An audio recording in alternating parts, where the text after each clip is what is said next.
جب ہم کہتے ہیں کہ صلیب کا پیغام کیا ہے، اس کی بہت سی چیزیں کہی جا سکتی ہیں، ساری ٹھیک ہوں گی کم و بیش، لیکن صلیب کا ایک اور پیغام بھی ہے، وہ یہ ہے کہ آپ بہت قیمتی ہیں۔ یہ صلیب کا پیغام ہے، آپ بہت ویلیویبل ہیں، آپ کی ویلیو اتنی ہے کہ خدا کو خود زمین تک آنا پڑا اور زمین پہ آ کے اسے اپنی جان دینی پڑی۔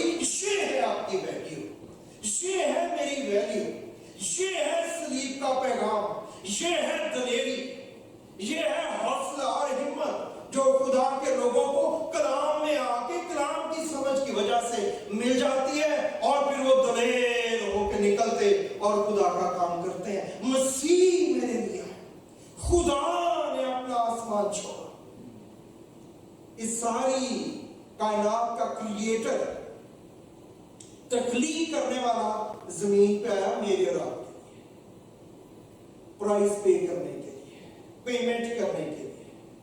یہ پیمنٹ لے لو اور یہ مجھے دے دو، یہ جو چیز تم نے قابو کر لی ہے یہ بہت قیمتی ہے، یہ اتنی ہلکی چیز نہیں ہے۔ اس لیے ہم نے اپنے آپ کو، خدا کے ساتھ ہماری زندگی کو اور اس قیمت کو جو ادا کی گئی ہے، اس کو روایتی اور مذہبی خانوں میں نہیں ڈال دینا کہ ہم گم ہو جائیں اور ہم روایتوں میں کھو جائیں اور پھر ہمارا کچھ بھی باقی نہ رہے۔ اس کے بعد جب ہم پہلے باب کے بعد دوسرے چیپٹر میں انٹر ہوتے ہیں تو وہاں پہ آپ دوبارہ سے یہ ساری چیزوں کو دیکھتے ہیں کہ خدا جو ہے وہ آدم کو بنا رہا ہے۔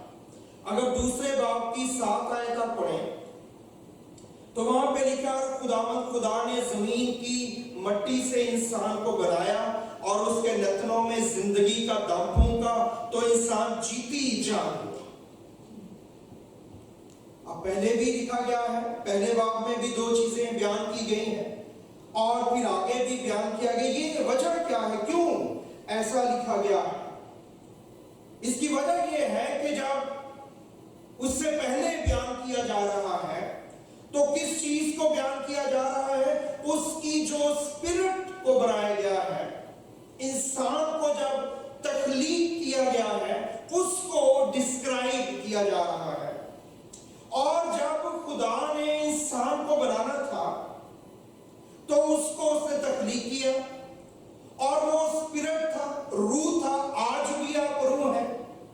اور اس کے بعد خدا نے ان کی جو اسائنمنٹ رکھی وہ کیا تھی؟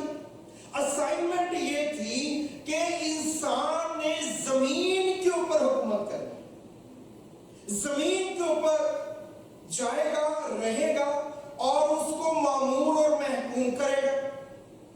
اور چونکہ زمین جو ہے وہ سین ورڈ ہے، جو اسپرٹ ہے وہ ان سین ورڈ ہے، تو ان سین ورڈ سے جب اس کو سین ورڈ میں آنا ہے تو پھر اس کو سین باڈی کی ضرورت ہے، ایک ایسا بدن جس کو دیکھا جا سکے۔ روح کا اپنا بدن ہے، اس کو آپ دیکھ نہیں سکتے، فرشتے یہاں موجود ہیں، خدا کی معموری حضوری موجود ہے، خدا موجود ہے، آپ اس کو دیکھ نہیں سکتے۔ لیکن جب اسائنمنٹ یہ ہے کہ اب اس نے زمین کو جا کے معمور اور محکوم کرنا ہے تو ضروری ہے کہ اس کے پاس باڈی۔ اس کے لیے موٹی سی مثال جو آپ کو سمجھ آ جائے گی، خدا یسوع مسیح خدا ہے، خدا جب آسمان پہ ہے وہ اسپرٹ ورلڈ میں ہے تو ٹھیک ہے، فنکشن چل رہا ہے۔ لیکن جب مسیح کے پاس یہ اسائنمنٹ آئی کہ اب مسیح نے زمین کے اوپر جانا ہے تاکہ انسان کے لیے کفارہ دیا جا سکے، تو پھر کیا ہے؟